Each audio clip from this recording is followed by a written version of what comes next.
If car brands were buildings, then Rolls-Royce would obviously be the Buckingham Palace. Audi, on the other hand, would be the Marina Bay Financial Center. All glass and steel and modern and high-tech, full of lawyers and accountants running around in their sharply cut Armani suits. The brand new Audi Q8 e-trons behind me embody this brand identity perfectly well. Now, I say Q8 and I say brand new, but in truth, neither one of those things are 100% true. After all, this is not an electric version of Audi's big, muscular, petrol-powered Q8 flagship. This is, in fact, a continuation of the e-tron SUV that we've known since 2019. Now, if you remember, the e-tron is one of the OG entrants into the premium electric luxury market. And Audi has done very well for itself with this model, selling more than 150,000 of the things. Now, it's 2023 and it's time for a facelift, so Audi has given the car a brand new name. Confused? Well, so are we.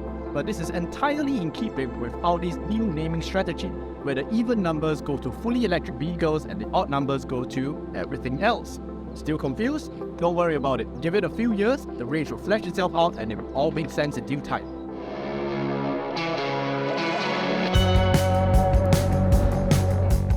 What's in the facelift? For many cars, actually not much. But given the pace of advancement in electric car technology nowadays, this new Q8 e-tron is actually a pretty meaningful upgrade over the previous e-tron. Let's start with the cosmetic stuff. You'll notice the much more aggressive front face. There's a new Audi logo here that's a lot more two-dimensional in its presentation. The grille is now wider and bleeds into the headlights to give the car a much more aggressive, much wider stance. Now under the hood, as is typical for facelift, you get more power, more technology, better handling, and most importantly for electric car customers, much more range and faster charging speeds. You hear that?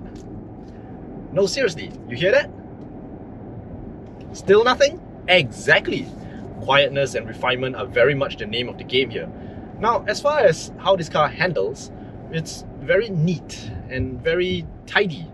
Now, you got to bear in mind that this is a 2.5-ton electric SUV, and you can definitely feel the weight in corners. Or rather, I should say that you can feel all the technological and chassis elements at play to keep all that weight under control and discipline. Now, Audi tells us that over and above the previous e-tron, this car has had stiffening elements applied to the front axle as well as some adjustments to the air suspension to give the car a measure of control and accuracy over its predecessor. And I have to say that it does seem like it's working. Now, this is not the kind of car that goads you into taking corners with particular vim and vigor or particular fury, but when you do take corners at speed, you will be surprised at how precisely and how accurately the car manages to conquer those tricky maneuvers. It is surprisingly and reassuringly sure-footed. Welcome to the inside of the Audi Q8 e-tron. Predictably, the atmosphere is cool, clean, cutting edge, and clinical. Now, Audi were one of the pioneers of the digital revolution for car interiors, and their expertise definitely shines through. Information is clean, clear, crisp, and easy to access. One particularly nice touch is the use of haptic feedback on the central touchscreen. This nicely mimics the feel of actual buttons.